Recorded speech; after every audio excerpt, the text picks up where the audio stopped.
Very good morning, you craft. Thought we just had a little giggle with Molly here because I keep saying to people that I was telling you a porcupine, and it's not a porcupine. I'm telling you a porcupine. So yesterday I told you we're going to be doing tubular netting, but in fact, it is going to be on Thursday. But I didn't have my diary open at the right page.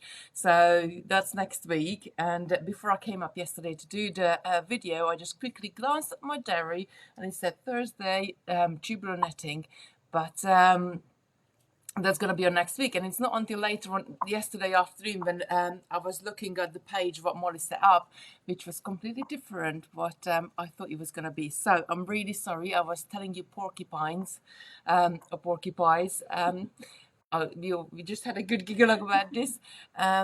We are going to be doing the hedgehog bracelet today because that was planned in, and Molly set the page up for it. And this is one of my favorites one as well because using gemstone chips, we have used it for the trees and various different projects, but I think they're so underused, and this is a great way to, I'm going to turn you down and show you all the sample. This is a really great way to use them because you're going to be creating a really lovely texture with them. So I'm really sorry, we're not going to be doing the tubular netting today. That's next week. I mean, I don't know what day of the week is, or apparently now I don't even know what week it is in the year, but never mind. But it's good I got like Molly and other people to remind me that what actually is going on. Never mind. Right, so good morning. Let me just quickly say hello. Maxine, Mercia, Jen, Margaret, Alicia, Helen, Dee, Elaine, Debbie, Antida, Dean, Camille, Paula, another Margaret, Lucy, Lourdes, Sheila, Doris, Lorraine, Morning, Carol. Carol's saying it's raining and dull here in Devon today. We're not too bad. I think it's quite bright out here, but the weather is turned. So this is the end of August, and you know when the weather is turned, it's just like now you know you're looking towards the autumn, and instead of shorts, you're gonna have to start putting on jeans, and instead of short sleeve, you're gonna have to. Oh, I have to layer up, I guess. Good morning, Jan, Pamela, Leslie, Debbie,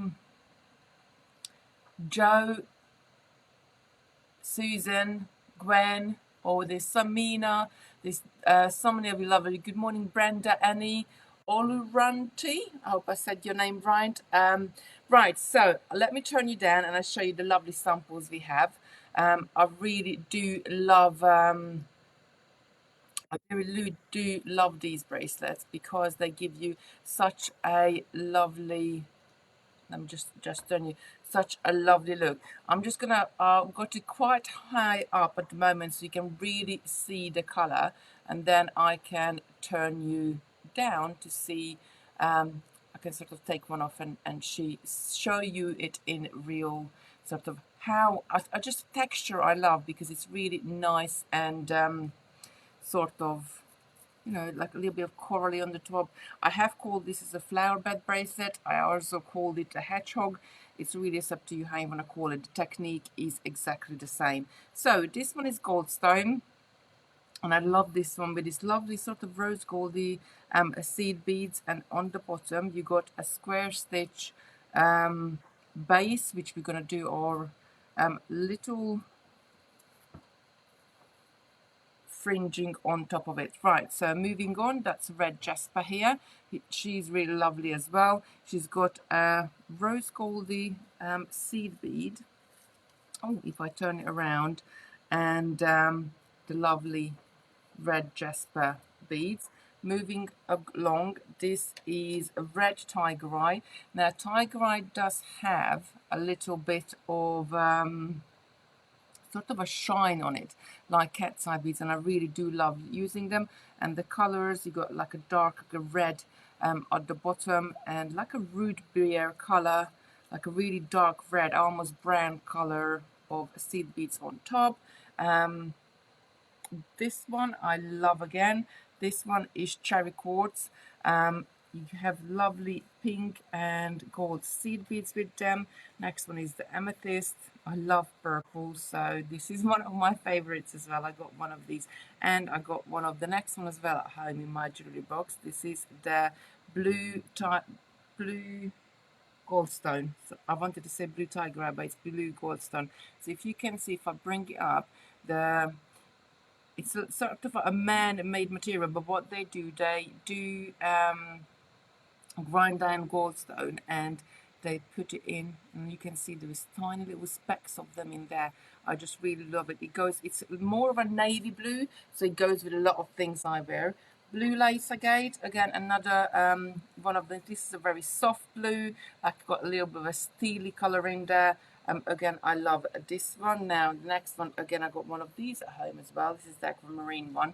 I love aquamarine and sort of aqua tealy colors anyway. So it's got teal seed beads and the aquamarine on the top. Labradorite, I'm gonna making this one today. For you, I'm choosing sort of a darker color, so I think it's gonna show up quite well. And I love Labradorite as well. They've got this nice shine on them.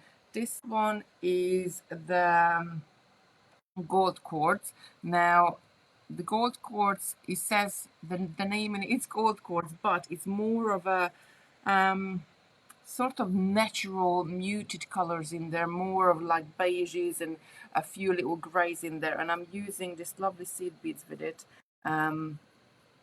This sort of goldy gray color seed beads with it, so they I think just that's really good as well, because it will go with a lot of things.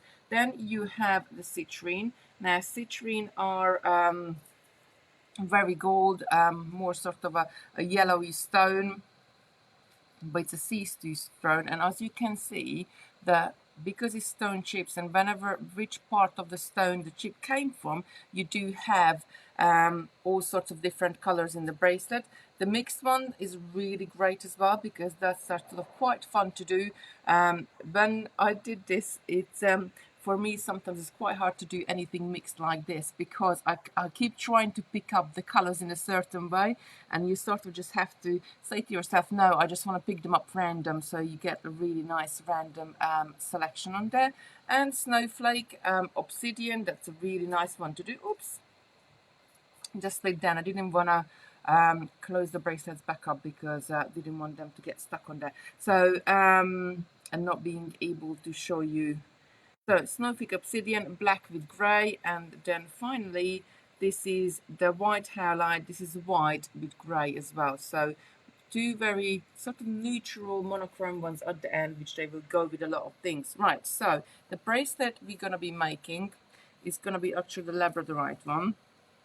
So we're going to use a large crystal as a clasp, which I think it's quite good for people who've got metal allergies, or it just really gives you the, actually I could put this on and show you, it gives you a really nice sort of even finish with the bracelet. So it's almost a little bit of a part of it, I guess.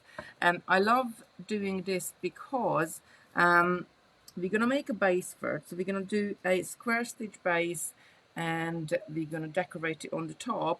But you can do as much or as little as, I guess. You can do it wider if you want.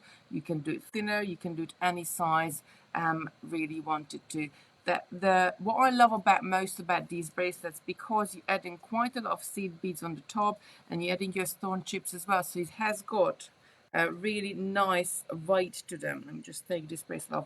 It has got a really nice weight to them. It's not too heavy, but it's sort of heavier than normal bracelets, so it's a really nice wear as well for the winter as well, if you're wearing jumpers and bits and pieces. But what I often do is this: when I have a bracelet like this on, I go around the warehouse or at home, I keep jingling it, and it's just, I don't know, it just makes you feel good. That little sound they make. Can you hear it? I don't know if you can, but that's what I do when I got a bracelet on like this. I sort of play with it. Right, so let's get started. So as I said, you're gonna do a base first, which we're gonna need the size 6 seed beads. Now the 6 beads, it's only 6 seed beads. These are Tahoe ones, so they're really nice and regular, and they got quite a large holes, so you can go backwards and forwards with the seed bead, with the not the seed beads. The thread, you can go backwards and forwards with the thread over and over again.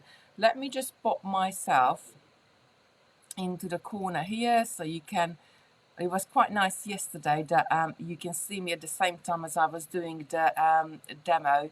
I think it just sort of Sarah started it actually last week, so I just thought it looked really quite nice because you can put a face to then what you're doing. But if it's, do let me know that if you prefer it me here in a corner, or if you want me to I can remove that, not a problem. Lorna is saying sorry, got to go, we'll catch up later.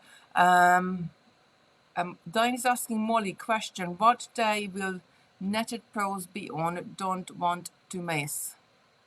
So the netted pearls, we got a tubular netting coming up, but that's going to be with crystals, and that's going to be next Thursday. And I'm really sorry, it was my mistake yesterday. I did look at the diary, but it was open at the wrong week. I mean, I never know what day of the week it is, and now apparently I don't know what week is it either. So yes, so that's going to be next Thursday.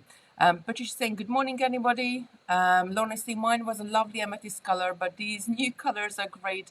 Hard to choose my favorites. We have got loads. You can use any tubes, basically. What you have is just really techniques. Right. I think if you got anybody any questions and we don't answer it, please do just rewrite it at the end, and Molly will be ready to us. Right. Okay. So I got these stitch, the square stitch and the coralling is quite thread hungry, so I do have a couple of thread length doubled over, and I will move my needle up as I go along. And I did left the bobbin on there as well, so I can take more as I go. Now the base, what you can do, I think a 3-row square stitch is probably the right amount. You could go for 4 or 5, and then it makes your bracelet a little bit wider, but it's up to you. I think 3 is probably the minimum I would do as well. For 2, you can try it out with 2 as well, but the ends might buckle down on the bracelet as the chips are pulling it apart. Right, so I'm going to pick up 3 beads, and I'm going to take this all the way down. Actually, I'm going to suspend this on between my fingers so you can really see well what I'm doing. And just take this out of the way. Right, so square stitch, when you do square stitch, you are stitching each bead to each bead as you go all the way, sort of round in circles and circles, up and down on your pattern. So I'm always going to have 3 beads. That's going to be the width of my row, and I'm going to start adding extra beads. So first I'm going to pick up an extra bead. My tail is this end, and this is my working end. So I'm going to go through this number 3 one more time from the tail end to the working end. And when I pull this up nice and tight, you can see that bead is just going to sit side by side. Actually, let's someone has asked, can you use, I'm guessing FGB seed beads for this, or the Toho? You can use the FGB for the top of it, but you really want just zooming in so you can see it better. You really want the Tohos for the base, because you need size 6. In FGB at the moment we only stock size 6. There will be more colors coming on, but whenever we have we will receive the shipments. Not quite yet, but a month or so you'll have larger sizes in FGB as well. So if you got FGB size 12s, you can use them at the top, but do use Toho size 6 for the bottom. Right, so I added 1 bead just there, and I'm going to go back on that bead and just pull my end through, and I'm going to pick up another size 6. I'm going to come back down on the second bead and pull this up nice and tight. Pull this out, and as you can see, I've added a second bead into my row. I'm going to take my thread back up through the bead I just added. Once I get to the top, this the first couple of rows is always the rows what you until your sort of stitching is taking shape. Right, so I'm just picked up another size 6 and I'm coming down on the last one. Pull this all the way up. I just sort of like to take my thread all the way to the left and then come up through that last seed bead just added.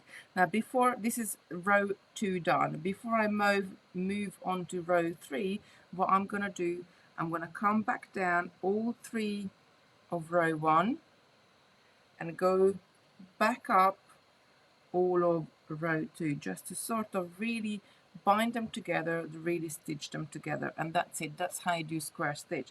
So now we got a little bit more to hold on to it. It's probably, well, it's going to be easier from now on. So I'm picked up just one seed bead. I'm going to come through the last one. So always have a look, where is your thread exiting out of. I do like to flip-flop my work as I go along, so I always work in one direction, but I'm going to leave that up the top. So at the moment I'm exiting that way from this last bead. I picked up a size 6, so I'm going to go through the same direction again to form a loop with the new seed bead, just like that. And then I'm going to come back down on this seed bead. So I'm in position to add the next one. I'm going to pick up one more seed bead, go through the middle one, just the middle one, nothing else. Pull this up nice and tight, and then come back down through that I just added, and do it for the last time as well. So it's quite easy, quite repetitive, and I did the last one there, and I'm going to run all the way up, and then I'm going to run all the way down, and that's row 3 done. So I just need to add a few more rows, and then what we're going to do, we're going to add the crystal on one end and come back and start doing the fringing on the top. We can always extend our bracelet with our tail end. You can add or, well, you can't take away, but you can add to it as you go along. I'm just gonna do a few more rows. Right, how's everybody doing? Have you got a favorite color or a favorite stone? I know some people do believe that some gemstones have got healing properties, or I just like them for the colors, so that's why I like my favorites. I get fluorite, amethyst, anything blue, and obviously aquamarine. Aquamarine is, I just love it for the color. So what is your favorite stone? Do let me know. I think stone chips are so underused because with obviously gemstones, when they mine the gemstone out of the ground and then shape the beads, they got so many little chips left over, and that's why a string of chips can be, I don't know, quarter of the price of a string of sort of shaped bead. It can be round or rice or any shape you want to sort of use, and they've got so many different uses. I love that they look sort of, they give you a natural look. Like if I just pop this in at the top, they give you that really, really natural look, that organic. We've got some favourites. So the Power Amethyst was a favourite, the Citrus one, and Tiger's Eye.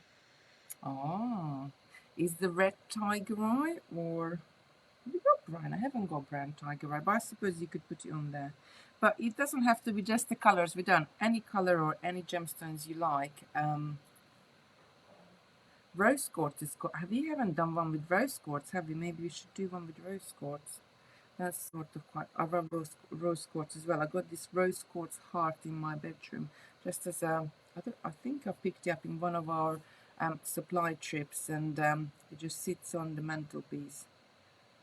We've got another amethyst and moonstones. Yes, I love moonstone as well.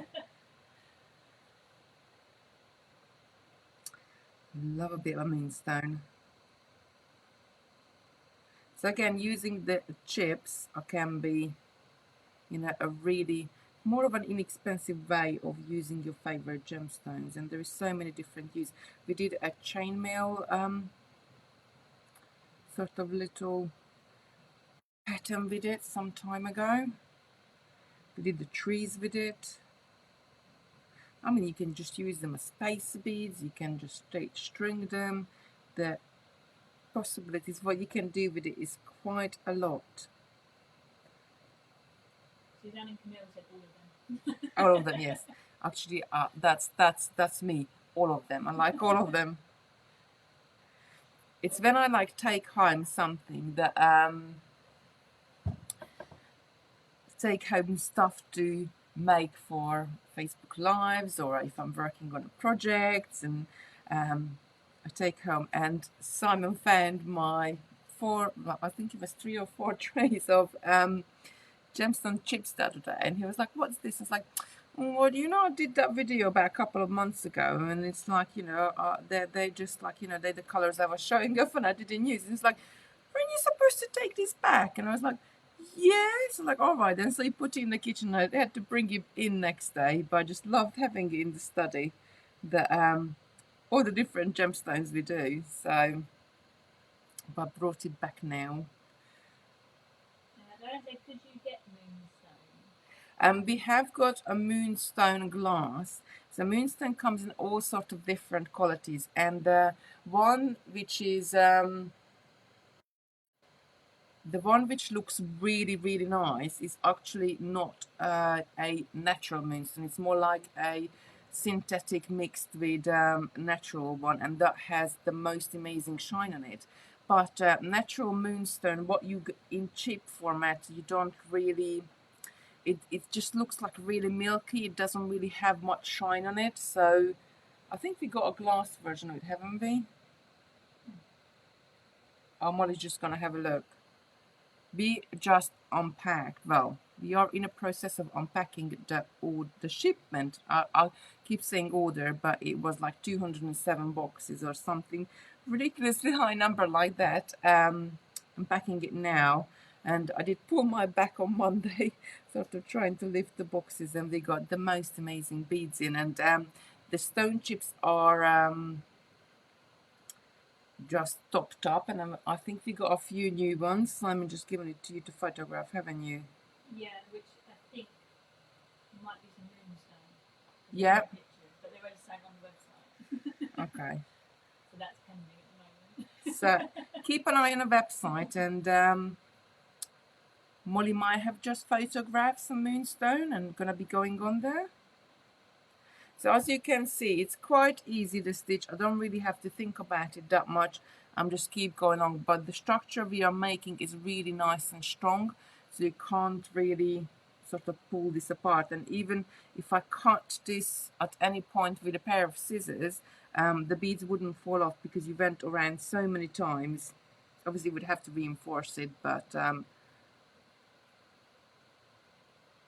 you could do that. So I'm just gonna add 2 or 3 more rows, and then we're gonna add the end and start doing the fringing on there. Now don't forget, when you make your base and you make it to a certain size, so what I usually do, I will add the crystal on one end and then work towards the other end. Or even if, like, you know, made the whole bracelet base, never add the loop on the other end. So if I bring this in, on one end you're going to add the crystal, and on the other end you're going to add the loop, but never add the loop on then do the top, because when you're going to go back on yourself and you're going to be doing the fringing, your bracelet can shrink probably about, I don't know, not a lot, maybe about 5%. So if you got a 20 centimeter bracelet you're making, it merely shrinks about like half a centimeter or a centimeter, but that is enough. And that happens because you stitching these beads more and more, you stitching them together, and they just sort of close up even more. My tension is quite tight, so when my one doesn't really string that much, so I usually don't have to add an extra row to it. But I know, because we did this in a workshop here, I know there's some people who's got a little bit looser tension. As you go through and adding the fringing on the top of it, it can tighten up and your bracelet can become a little bit shorter. Chips with ivory pearls are beautiful. Oh yes, Brenda, how about that? If you had, like for example, in this case, the Labradorite case, if you had a few olive color pearls, we could just sort of add one or two in there as we go along. It would look really nice. Margaret says she has a large amethyst with a wire tree on it. She's working on a craft there. Never thought I'd be able to make one, but thanks to your picture I can make my own. Thank you. They're fabulous. Oh, thank you. We're not really doing rocket science here, are we? Everything is step by step, and I think it's like baking or cooking or anything else what you do around the house, that I can cook quite well, and I do like I like to experiment with all sorts of different voices, because I'm the sort of throw it together girl. So when I would make a soup, I would just sort of put a bit of this or a bit of that, a bit of peas, a bit of potatoes, a bit of carrots, or whatever I have in a fridge. I would just sort of throw it together, and it works. But with baking, you can't do it. With baking, you have to measure everything out to, I suppose, down to the grams. So if a recipe takes 200 grams of flour, then you have to put 200 grams of flour in there. But you can always add different flavors and different bits of pieces in there. So I think any craft is like that, that you can always sort of, I always do this analogy to baking and cooking. So in baking, you can maybe add vanilla flavor, or or I don't know, hazelnut flavor to your cakes, but it does have to measure that to a certain sort of the backbone of it. It has to be the right amounts of flour and sugar or eggs or etc. in your butter. But with cooking, you got a bit more freedom. So I always say, like, jewelry making is like baking and cooking. So you got some patterns where you absolutely have to sort of follow the number of beads and the number of or size of beads down to the T, so it works. And you got some patterns like this where it doesn't really matter if you add chips to the top, or crystals, or pearls, or even like a mixed seed beads, or anything to decorate the top of your bracelet. Right, I think I'm gonna do maybe this row and then we add the end. Brenda said what you're doing is giving people the confidence to try breaking everything down into easy steps. Oh, thank you, Brenda. Oh, Nina agrees to both say. Ah.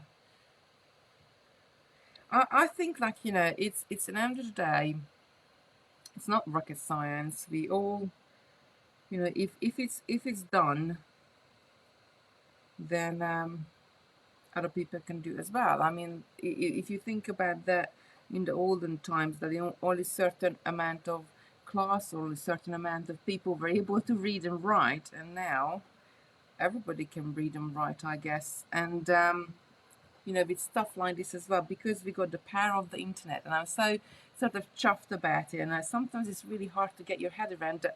Like, we could do these Facebook lives, and we can have people from Australia, from America, from I don't know, New Zealand to Finland, all over the world, watching us and inspiring them, and learning things. I think is just one of those things. If you learning reading and writing is sort of such a basic things, and then doing crafting and other bits of pieces as well, it's it's not hard. It's with practice you can have a really nice even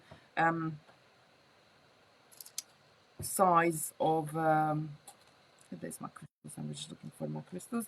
A really nice even size, and it's easy. I think once you get your head around it, it's just really, really easy. Right, I'm just going to take some of my size 11s, Now I'm going to add this crystal to the end, and I'm going to show you how to do the fringing. Now when you do the fringing, there is a couple of different ways how you can do. You can do the side first, and then you can add at the top, or you can sort of do it at the same time as well. It's just up to you. In the instructions, which comes with the kit, I've written it up there. You sort of run down on one side, one up on the other side, and then start to add the tops, just to sort of break it down in two different steps. But in reality, you could do both of those at the same time. Right, so to add the clasp, we're going to be using these 14 by 18 millimeter crystal bead, but in fact you could use any of the crystal or pearl beads, or any size beads. I do like to use a roundel shape, or you could use like a button as well, a crystal button.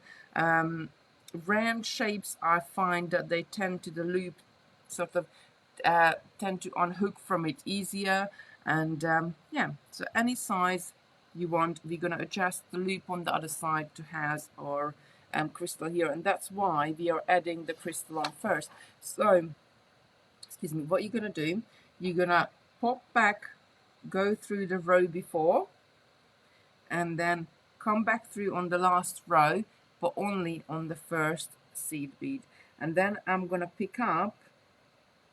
Now here you can, I like to use sort of a mixture of the 11s, and I put a 6 at the bottom there for connect it up. You don't need a very large length of seed beads here between your crystals, and I'll show you one on the finished sample on the, because you only really need enough space here that your loop can close onto it and will sit just under this crystal. So I'm just going to pick up a couple of size 11s. I'm going to pick up a size 6. I'm going to pick up the crystal itself. Then on the top, depending of what you use and how big is the hole on your crystal, or how big is the hole on your pearl, or anything you use as a clasp, if the hole is too big, you need to put another size 6 on the top, and then a size 11. If the hole is sort of small enough, which is really in this case, you can just pick up a size 11 and go back down. It's if you add a size 6 underneath it, it's just gonna sort of the end gonna sit out proud. If not, then you're just really working with the materials you have. Right, I'm gonna miss this last seed beads what I added. I'm gonna go through the size 6 crystal and size 6 and pull this up nice and tight. Then I'm gonna pick up a couple of size 11s, and as I'm coming out of the first size 6 on the last row, I'm going to jump to the last size 6 and just go through that one. So I'm centralizing the end of my bracelet here.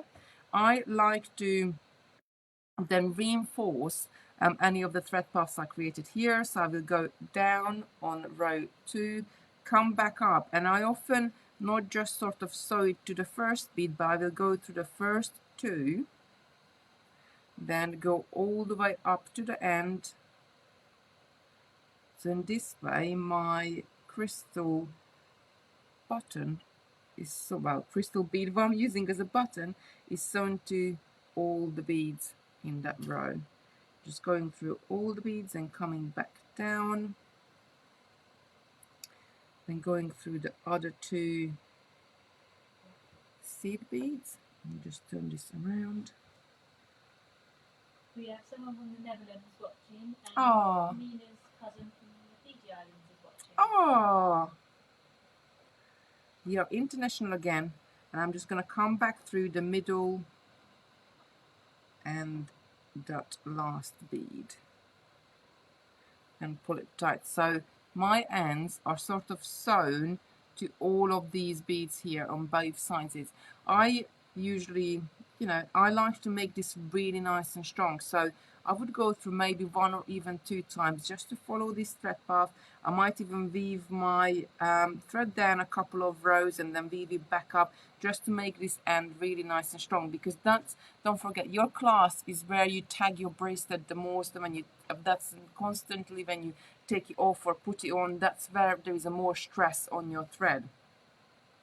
So just to be extra secure, I always make sure the ends are really nice and strong. Right, adding the fringing. So as the kits, all the kits on the website do come with the instructions.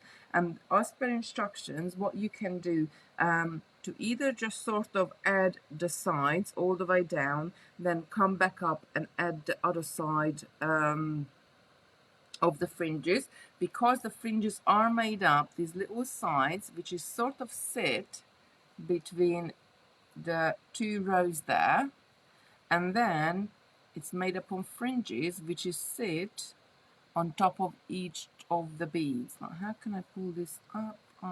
Yeah, that's like that. So you can see our loops on the top, or fringes, or decoration, embellishment on the top is sitting on top of each one of those beads. So if I make the bracelet, I usually do the sides and the top exactly the same time.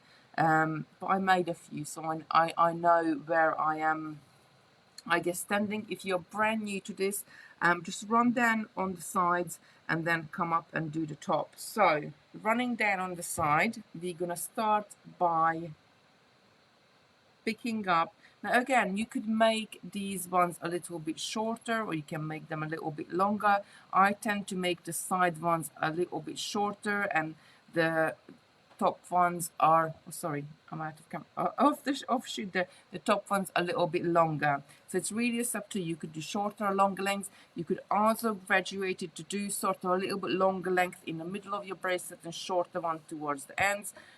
It's really just up to you. Right, so to add the side, I'm going to bring some of these lovely chips in. I'm going to pick up 1, 2, 3 of my seed beads. I'm going to pick up a chip, any chip, from my strand. Take this all the way down, pick up another seed bead, and then come through the chip. And pull this up nice and tight. Then I'm going to pick up another 3 seed beads. Now on the first side, when you start, you're gonna go back through the same row, which is the last row, and then from here you're gonna start your pattern, and you're gonna be adding them between rows. So I'm gonna picking up 3 seed bead and a chip, and another seed bead, take it all the way down. Oh, I got a knot on my thread. Naughty knot, what happened here? Right, let's quickly undo this knot. So anytime then a knot appears on your thread, what I like to do, I like to stab it with one needle and then unpick it with another. If you're just trying to unpick it with one needle, what you're constantly doing is pulling the thread on itself. Sometimes it works just to do with one needle, which is this in case it did work, but sometimes you stab the one needle in there, like hold it like 2 little, I suppose, knitting pins, that's the word I'm looking for, and then you can unpick it with the other one. That's how I find it's the easiest way to do it. Right, second side fringe, 3 seed beads. Can we use clasp seed beads for size 6? Right, so you can use craft seed beads, which are they're really inexpensive, I guess, and you get so much for your money, but you really need to grade your beads, because otherwise some roads are going to be wider than other roads. Not roads. I'm talking rubbish now. Other rows. Yeah, let's have a sip of coffee. Maybe that will help. So I have made these in with the craft seed beads before many years ago, and I probably had to pick out about 20-30% of the seed beads. They weren't the right size, so you really want something which is very similar. Do practice on it, yes, but you're not going to have that really nice finish. Right, so I just picked up 3 seed beads, a Labradorite chip, another seed bead. I'm gonna miss this seed bead, go back through the Labradorite chip and pull this up nice and tight. Then I'm gonna pick up another seed bead, another 3 seed beads, sorry. And as you can see, I'm coming out of row 1 and I'm gonna go through row 2 and pull this tight. And I got a side fringe on that side as well, and I'm going to repeat this here. So I'm picking up 3 seed beads, a little chip, and another seed beads to be able to turn my thread around. Then I'm just going through the chip itself. We have another question from Diane. So what happens to all your demo / photograph jewellery? Do you take them apart when you change patterns? Not really. Well, some of them do come home with me, and they sort of disappear in my jewelry drawers. Some of them, oh my god, well, some of them, like the Russian spiral, we got so many samples of all the different colors, because that is what I love to do. So not alone just working out a pattern and making one necklace, I love to work out all sorts of different color combinations. And when you actually make your own jewelry, I guess that's a really great way to, the more you do your jewelry, the more you do the same pattern over and over again, whether you do it in the same color or different colors, that's really sinking in there and you're not going to forget it at all. So I do love to, I always keep my tryouts, as I call them, when I make like little snippets of sort of a color, just to try and get the seed beads with a pearl or crystal or whatever I was using with it.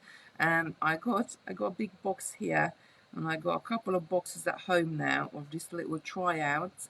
They, I think, quite important to sort of keep, but they're important for me to keep, because I can go back and reference to it later on, even if I'm doing a different stitch. And we're talking about little 1-inch pieces here, and I can say, oh well, that color 83 worked really very well with 461. I'm talking about the colors of the seed beads here, or that color X crystal was really nice with something else. So I think, you know, you're not really, you have all little materials there, so it's not really, you know, you're not really going to lose a lot of money by keeping them. With the jewelry, what we do make up, we do keep as well. So there's a lot here, and sometimes my favorite colors, the blues and turquoises and purples, perhaps I do wear them and take them home. There's a lady, I can't say her name, it looks like Kate, but it could be like with an accent or something. It says, my 16-year-old daughter has been buying beads from me lately. She loves making bracelets all the time. She'd like to study jewellery making at college, thanks for the tutorials. Oh, bless. I hope you heard that Molly was reading that one out. Kate was saying, my 16-year-old daughter has been buying beads from you lately. She loves making jewelry, and she's doing it at college. Wow, I love hearing when you know, sort of teenagers and younger people coming into the craft. It's just really nice. And I think quite a few colleges sort of, probably about 15-20 years ago, you had a lot of colleges doing jewelry making, and then sort of stepped away from it. And now I think colleges sort of starting to step back into it. But I think it's always the way that it's between generations that certain crafts always skip in a generation, because something is so much cooler if grandma does it and not mom. So what mom does is boring, but if grandma or your grandmother or grandfather does it, then it's really cool. So, and I guess I was like that as well when I was little. What mom was doing was boring, but what my grandparents was doing was really cool.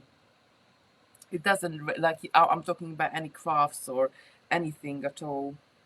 It's sort of parents versus grandparents versus children. You always, I don't know, I was really close to my nan when I was growing up. So if my nan told me to do anything, or wanted to show me anything, or you know, I just did it. If my mom told me, I did question it.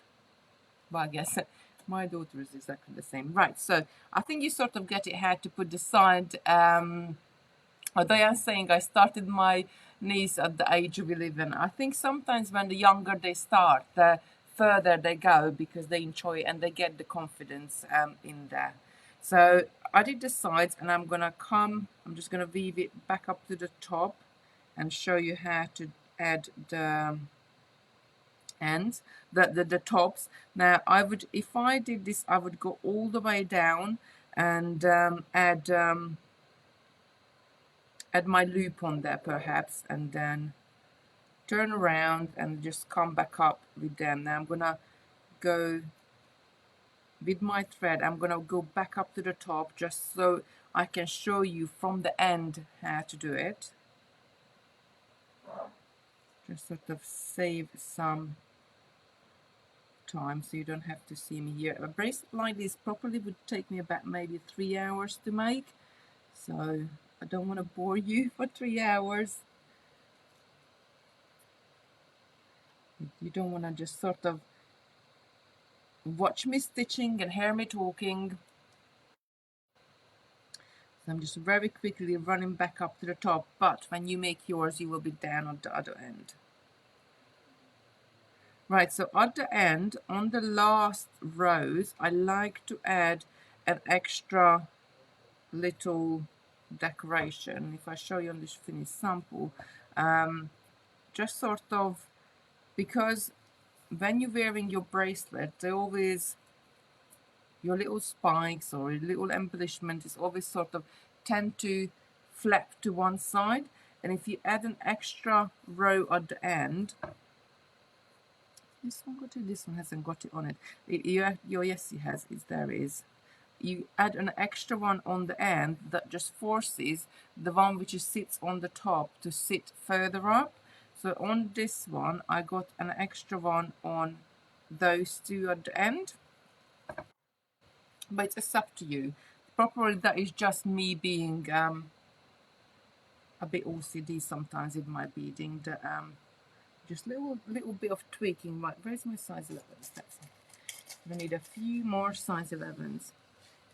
So it's up to you if you want to add an extra one on the end on this last bead. If you do want to add an extra one, then the last one I would do exactly the same size as your side ones. Otherwise, I need to back up to there. Otherwise, you're going to add 4. So you're going to make them just a little bit longer at the end there. So, when you get to your last row, don't go all the way to the end. You want to stop after the first bead. And then you're going to do exactly the same fringing as you did at the sides, but you're going to do it just a tiny bit little longer. So I'm going to pick up 4 of my seed beads, 1 of the little chips, a seed bead on the top, and go back through the chip. And pull this up nice and tight. Now I'm going to pick up another 4. 1, 2, 3, 4. And see, as I'm exiting out of the bead on the either side of the row, I'm going to go to the edge and I'm going to go to that one and the next one to be in position to add my next little fringe. Mina said her 12-year-old tells her what to make for boys. Aww. So he goes to the fairs to help her, and he made chain now with beads by Sarah yesterday, and he said it's for him. Oh, bless. That's so nice. It's like my Lucy, I'm going to repeat this again. So I'm going to pick up 4 little seed beads. I'm going to pick up a little chip and a seed bead for the top. Slide this all the way down. Then come back through just the chip. Make sure it's nice and tight. Pick up a further 4 and go through the middle, size 6, and the end one as well. So my Lucy, she was always, if one of her friends were around, she was interested in jewelry making, of course, because they wanted to do something. But otherwise, I think she's quite, I don't know what the word really, conservative, or is that the word? She doesn't really like to sort of dress up and wear a lot of jewelry, and so I don't know why, but she's just the way he is. And I thought, and then when I had my, I had Christopher, and I thought, well, he's a boy. Boys, like, you know, want to play football, want to do, don't know, whatever, computers and etc., whatever boys do. And I thought he's definitely not going to be interested in beads or beading or anything like that. And actually, he's Christopher who would, he would want to know how to make things, and he would want to work it out, and he would want to just, you know, sit with me and learn a technique, even like, you know, just for the sake of it, that he really enjoys doing them. It's like the little sea animals, the last one he did, and he wants to do a big dragon. I don't know whether you're going to have the time, because he said, well, I want at least the feet tall. And I was like, really? I think, like, you know, you are a little bit over estimating yourself how much you can get done with little seed beads. But we definitely will come up with something. So I think the dragon is next, what he wants, a beaded dragon, what he wants to try with, to go with his little dragon egg we did quite sort of back at Easter time, I think. But yeah, so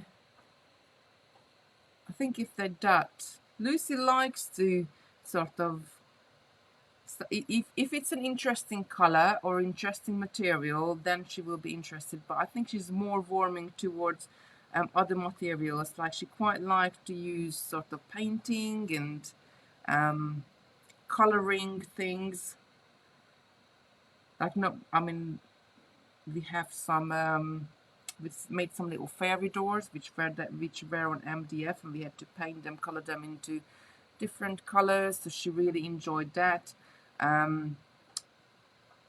We were painting eggs, she really enjoyed that. So I think she prefers different mediums. She's not that much bothered about beads at the moment, but you never know, it can all change.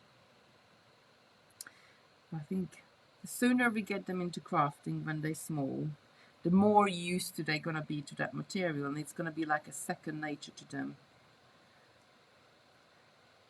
Right? But what about using bigger seed beads to make a dragon?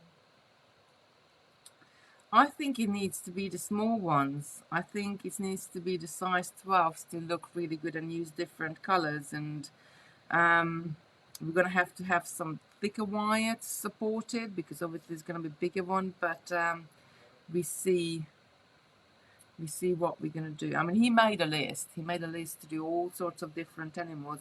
He even had a pigeon on there. I don't know. It was just a random thing he was doing. He was writing up all sorts of different things, and it was like, I don't know, cat, dog, duck, and then it was like pigeon.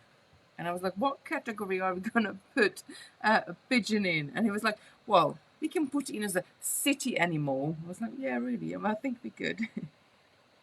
Bless him. So yeah.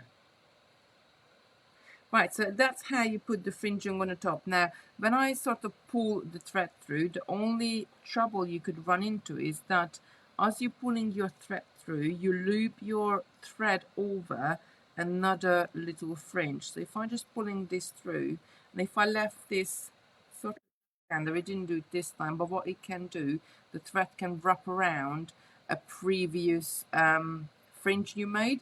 So always make sure that your thread is going in the right way. And just turn around the corner. I'm just going through the next size 6 and repeating exactly the same every single time, picking up 4 seed beads, a chip, another seed bead, taking it down, turning your thread around by ignoring this seed bead here, this last one you picked up, just going through the chip itself, and then picking up another 4 seed bead, going through the last, that size 6 what you came out of, and the next one to be in position to add further beads and pulling this up tight. And as you can see, the little fringes on the top are forming really nicely, and my bracelet started to fill up. Do this all the way down, and when you get all the way down, that's when I would do the loop on the other end. You sort of have the right size, because if your tension was a little bit looser at the start, and then as you go through, you're going over and over your beads, your tension might tighten up and your bracelet might become just a tiny bit little smaller. So once you come down with the fringing, that's when I would add the loop on the other end. Now, adding the loop, depending on what size of bead you use as a closure, always, let me just get this out of the way. Always try it before you secure it, because it does have to be the right size. If it's too tight, it's not going to go over the bead. If it's too loose, then it can come undone. So usually I pick up a number of beads. As I'm coming out of the end, I picked up my 2 size 11s, I picked up a size 6, pick up a number of beads. I think in this case, this is about 25, 28-ish. Let me just see. I put the right number in there. Where is it? I put the number in the instructions. No, it says to do depending on the size of the crystals. So it's about 25, 28-ish there. And then come back through the size 6 itself. So, and I pull it really tight. And I just tried the loop over my seed beads. And if it just sort of goes through it with no problem, then it might be too big. If you can't get it through without letting the thread travel back up, then it's going to be too small, and adjust it. So even add or take away beads so you have the nice size. The right size, I guess, on any of them, if you look at it, is just sort of, it goes through, it doesn't sort of fall through it. You have to help the loop a little bit, but it goes through nice and easy. Look, this one has got a smaller crystal on the end, so my loop is smaller as well, and it's, again, it goes through it nice and easy. Diane has a question, but could you make with crystal rounds? Do you would on the end of it? You could add loads of different things on there. So you could have on your on the end of the fringes, you could have crystals, you could have pearls, you could have the seed beads, you could have a mixture of beads, you could have like a beads of smaller and larger sizes. It's all, it will come together at the end, whichever one you want to use, whatever type of bead you have. If you do any different one, please pop a picture into the handmade group, because I'd love to see what variations you come up with. I think the first ever one I made, I used cat's eye beads. That was a long time ago, maybe even 15 years ago. I used cat's eye beads. I used a mixture of size 6 beads before. I used crystals. I used all sorts of different ones. All sorts of different beads.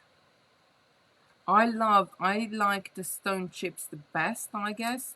The crystal, if you make this in crystal, it becomes really sparkly. And actually, I've got a sample here I can show you. So if you put crystals on the end, it becomes really sparkly, more of an evening wear, I guess. And if you add with the chips, there's another one here. With the chips, I think it just gives that really natural look. No matter sort of what stone you use, you get that really natural look, and that's what I love. That you know, you can use your favorite stone, or you can use it with different color. And don't forget, like with the cherry quartz, with this one, I've taken it towards the pink and peach, but you could have taken it more to a gray tone. You can always have the color what you sort of want to use. I love the amethyst and the blue. Gold stone is really nice as well, because it's got that, I always call it gold dust in it, but it's not real gold, but I think it's really nice. Just gives you that sort of almost like a space bracelet kind of feel. blue lace agate is really nice as well. Very nice, sort of very light blues and a little bit of greys in there. That's you can wear this with jeans or anything as well. I really love that colorway as well. Labradorite, the one we just done today. Just spill all my beads everywhere. Labradorite, again, one of my favorite because it's olivey, grey color with citrine, of course. A really nice gold one. Again, I guess like colors like this would go with everything what you have in your wardrobe.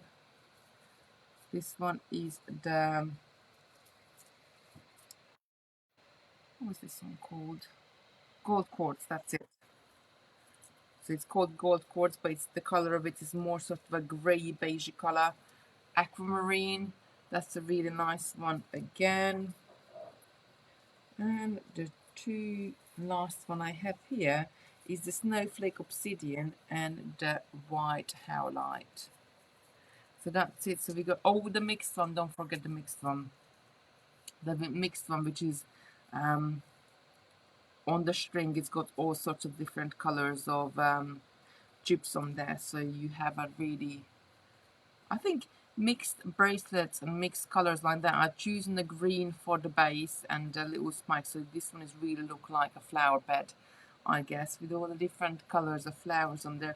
With the mixed one, but the great thing about to do like a mixed bracelet is that you can wear it with red top, you can wear it with the green, you can wear it with the gold, you can wear it with sort of a purpley, any colors what you have on the top you can wear it with. I was asked, did you finish your crochet with the elastic? I haven't finished the ends off yesterday, but I just wanted to get to that stage, so I'll go all the way around the. Let me just change the screen around. So I go all the way around the. Go all the way around and sort of have enough size for my bangle slash bracelet with the elastic ones. It looks really, really great. And I wanted to work out how many meters do we need to use so I can work out the wheel size, because what we have, we got them in great, huge, big reels of this elastic, which has got like a core in the middle of it, and it's like a fabric sort of outside to it, so it's a little bit thicker than normal, but it's a really nice one to crochet with. Very easy as well. It doesn't, because it's elastic, sort of bites on itself as you're crocheting. So sometimes it's crocheting or knitting, like when I do any knitting and Christopher touches it, and it's like, you know, you can see that like it's just sort of, you lose a stitch and it's running all the way down, and then you have to take back about that much to knit again. So crocheting with elastic, the good thing about it is the elastic sort of bites into each other, and then it doesn't sort of travel back down, so you can put it down quite safely, and you know that it's not gonna go anywhere. So I really enjoy doing that. I'm in a process of working out how we can sort of put in a kit that maybe a few different crystals, because we got the big shipment of crystals coming in, and I really wanted to work out before we put the crystals away, so I can say, well, that colors I'm going to use for this, and I put you away sort of in a separate secret place on hide it away in the warehouse, which I do with some of the strings and some other colors as well. So maybe I will put pink and purple and I don't know, tanzanite color together or an amethyst color together and put it to the side, so the guys won't be able to use it, and put it into normal stock. So I put my hands on it, and that's it. That's mine. I'm going to be using it for something. I just wanted to work out how many meters we can do. Right, that's it for me today. I hope you enjoyed it. Tomorrow I'll be back, and we're going to be looking at all, like, you know, we did a video a couple of weeks ago when we went through all the different size of seed beads and different type of seed beads. Tomorrow we're going to be going through all sorts of different stringing materials. So we're going to be looking at tiger tail, we're going to be looking at cords, we're going to be looking at thread, we're going to be looking up a lot of different things. Are you going to make a pattern for the hematite 4-point cubes? Yes, I have taken some of those home. They're like sort of little lanterns, I guess, like going out, and like Chinese lanterns going out on the end. I have taken some home, but at the moment just been so busy doing everything else.